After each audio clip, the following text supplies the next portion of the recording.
راج تحسین پیش کرتا ہوں، اور اگر پنجاب گورنمنٹ کا بھی اس میں کسی نے سوچا تو یہ بہت اچھی چیز ہے کہ عوام کی، دیکھیں عوام کی سب سے بڑی ضرورت کیا ہوتی ہے؟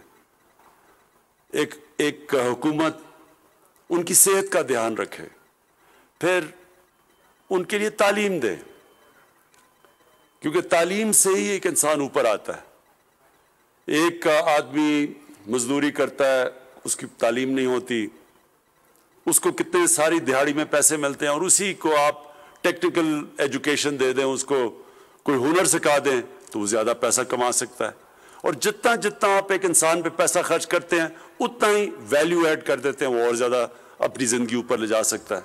اور آج کل تو ٹیکنالوجی کا زمانہ ہے، انفارمیشن ٹیکنالوجی کا، اب تو ایسے کورسز ہیں کہ بنیادی تعلیم ہو بچے کو میٹرک کی، تو اس کو اب 6 مہینے کا کورس کروا دیں تو وہ ایک دم اپنے گھر اور اپنے لیے بہت زیادہ پیسہ کما سکتا ہے۔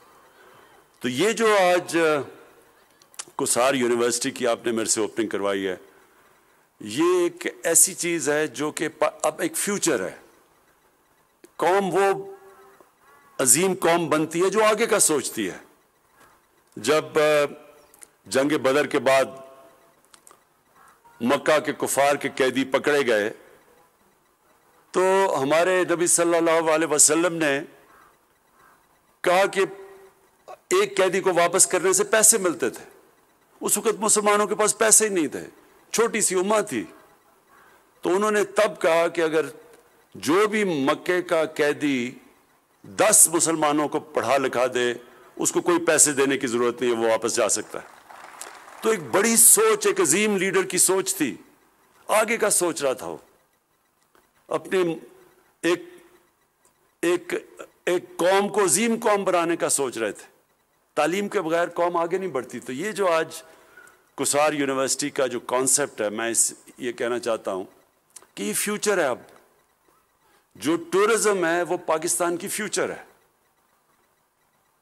میں وہ خوش قسمت پاکستانیوں میں سے ہوں جس نے سارا پاکستان دیکھا، تقریباً سارے علاقوں میں جا چکا ہوں، قبائلی علاقے سے سارے پہاڑی علاقے، سارا سندھ، پنجاب، بلوچستان کے کئی علاقوں میں نہیں گیا، لیکن وہ اتنا بڑا علاقہ ہے، لیکن بلوچستان بھی کافی میں نے دیکھا ہوا ہے، دنیا بھی میں نے دیکھی ہوئی ہے۔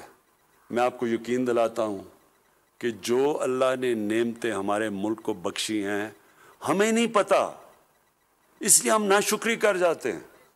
ہمیں پتہ نہیں کہ اللہ نے اس ملک کو کن کن نعمتوں سے نوازا ہے، اور اگر ہمیں اندازہ ہو جائے تو ہم سارا وقت اس کا شکر کرتے رہیں، کیونکہ اس میں کسی چیز کی اس نے کمی نہیں چھوڑی۔ جو پاکستان کے اندر جس طرح کی مختلف ٹورزم ہے، وہ اگر صرف ہم ٹورزم کے اوپر زور لگا دیں تو ہم ٹورزم سے اتنا پیسہ کما سکتے ہیں کہ جتنی بھی آج ہماری ایکسپورٹس اور ریمیٹنسز ملا کے اس سے زیادہ ٹورزم سے پیسہ کما سکتے ہیں۔ ہم ٹورزم سے ہی اپنے قرضے واپس کر سکتے ہیں۔ یہ اتنا زیادہ اللہ نے اس ملک کو ٹورزم میں دیا، لیکن ہم نے کیا ہے؟ صرف ٹورزم کروا کے آ کے مری میں آ کے بس یہاں رک جاتی تھی ہماری ٹورزم۔ وہ مری کی اتنی زیادہ آبادی، میں جب یہاں بچپن میں آیا کرتا تھا، وہ مری کیا تھا اور آج یہ مری کیا بن گیا ہے، کیونکہ اس کے علاوہ کوئی اور ٹورزم سپاٹس ڈیولپ ہی نہیں کیا۔ ہمارے اتنے زیادہ مری اور نتھیا گلی، یہ سارے ادھر سے اگر آپ پختونخوا کی طرف بھی جائیں اور آپ گلگت کی طرف بھی جائیں، یہ جو سارا اس علاقے کے اندر اتنے زیادہ مری اور نتھیا گلی بن سکتے ہیں، لیکن کسی نے سوچا ہی نہیں، کہ جو آتا تھا یہ نتھیا گلی اور گورنر ہاؤس، یا وہ زیادہ سے زیادہ نتھیا گلی گیا اور ادھر کا گورنر ہاؤس، کسی نے تو دیکھا ہی نہیں ہے اس ملک میں کس طرح کے ہمارے پاس علاقے تھے۔ تو اب والا ہے، یہ سارے علاقے اب ڈیولپ ہوں گے، کیونکہ ہماری جو ٹورزم ہے وہ پچھلے 4-5 سال میں ہر سال دگنی ہو رہی ہے ٹورزم۔ ابھی باہر سے لوگ نہیں آ رہے، اندر سے ہی پاکستان کی ٹورزم تیزی سے بڑھتی جا رہی ہے، اور اس کی وجہ کیا ہے؟ Mobile phone. جو بھی کہیں جاتا ہے وہ موبائل کی تصویر لے لیتا ہے اپنی، وہ جب وہ اپنی فیس بک پہ لگاتا ہے، لوگ دیکھتے ہیں، لوگ سارے ادھر پہنچ جاتے ہیں۔ تو یہاں تو یہ سارا علاقہ کھلنے لگا ہے، اور ٹورزم ایک فیوچر ہے پاکستان کا۔ میں پھر سے کہہ رہا ہوں، صرف ہم ٹورزم ڈیولپ کر لیں، ہم اپنے بیرونی ملک کے قرضے واپس کر سکتے ہیں۔ اور اس کے لیے یہ بہت ضروری تھا کہ اب تک ٹورزم کی ہمیں سمجھ ہی نہیں ہے۔ میں پھر سے مثال دیتا ہوں سوئٹزرلینڈ کی۔ ہمارا جو ناردرن ایریاز ہیں اس کا آدھا ہے سوئٹزرلینڈ، اور اس سے بہت کم خوبصورتی ہے سوئٹزرلینڈ میں ہمارے ناردرن ایریاز کے مقابلے میں، کیونکہ ہمارے ناردرن ایریاز میں تو آدھے دنیا کے جو 10-12 سب سے اونچے پہاڑ ہیں، آدھے تو ناردرن ایریاز میں ہیں ہمارے۔ تو سوئٹزرلینڈ صرف اس لیے کہ انہوں نے ٹورزم کو ڈیولپ کیا ہے، ٹورزم کو سائنس بنایا ہے۔ وہاں اس طرح کی جو ہاسپٹیلٹی، جو ٹورزم کے لیے کورسز ہوتے ہیں، جو آج کوسار یونیورسٹی آپ یہ شروع کر رہے ہیں، اس طرح کے کورسز ہیں وہاں، وہ سمجھتے ہیں ٹورزم کو۔ تو وہ ٹورزم سے اب ذرا یہ سن لیں، یا وہ $60 ارب کماتے ہیں یا $80 ارب کماتے ہیں۔ سوچے 60 یا 80 ارب ڈالر وہ علاقہ کماتا ہے جو آدھا ہے ہمارے ناردرن ایریاز کے مقابلے میں، کیونکہ انہوں نے ٹورزم کو ڈیولپ کیا ہے۔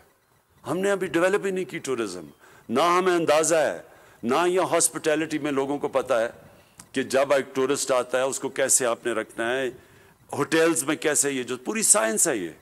تو یہ بڑا اچھا قدم لیا آج پنجاب گورنمنٹ نے اس علاقے کو، جو صرف اب تک جس طرح صداقت عباسی نے بالکل ٹھیک کہا کہ وزیر اور بڑے بڑے لوگ آ کے یہاں مفت ٹھہرتے تھے اور ان کے لیے کروڑ روپیہ خرچ ہوتا تھا ٹیکس پیئر کا، آج اسی کو آپ نے ایک کوسار یونیورسٹی میں کنورٹ کر دیا ہے۔ اور یہ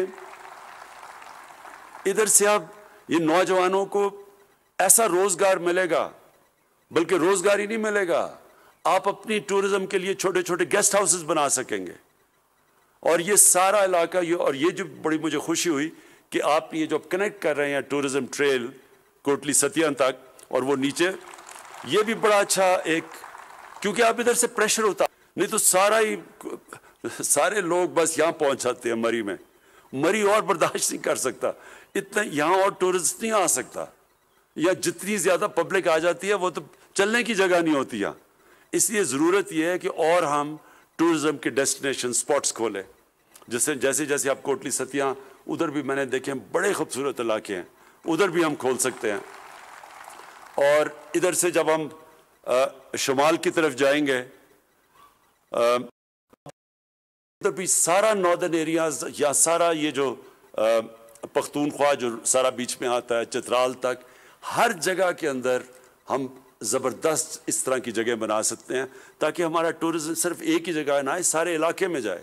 اور اب ہم سڑکیں بھی بنا رہے ہیں، سوات موٹر وے بن گیا، اس سے سارا کھل گیا، وہ سوات سے لے کے پورا آگے تک، اور اب وہ تقریباً چترال تک چلا جائیں گا، لوگوں کے لیے آسانیاں ہو جائیں گی، وہ سب علاقہ اب کھل جائے گا۔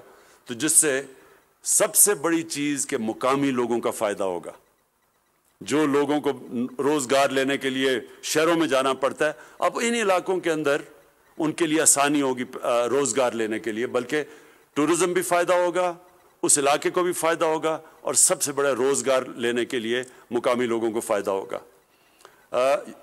اور آخر میں جو کہنا چاہتا ہوں وہ یہ کہ جو آپ نے صداقت بات کی کہ عمران اکنامکس، وہ اکنامکس عمران خان نے اکنامکس نہیں بنائی، وہ ہمارے نبی صلی اللہ علیہ وسلم نے مدینہ کی ریاست میں بنائی تھی۔ اور وہ تھی کیا؟ انہوں نے یہ ثابت کیا کہ اگر آپ اپنے کمزور اور غریب طبقے کو اوپر اٹھا دیں تو قوم اوپر اٹھ جاتی ہے۔ انہوں نے یہ چیز ثابت کی تھی۔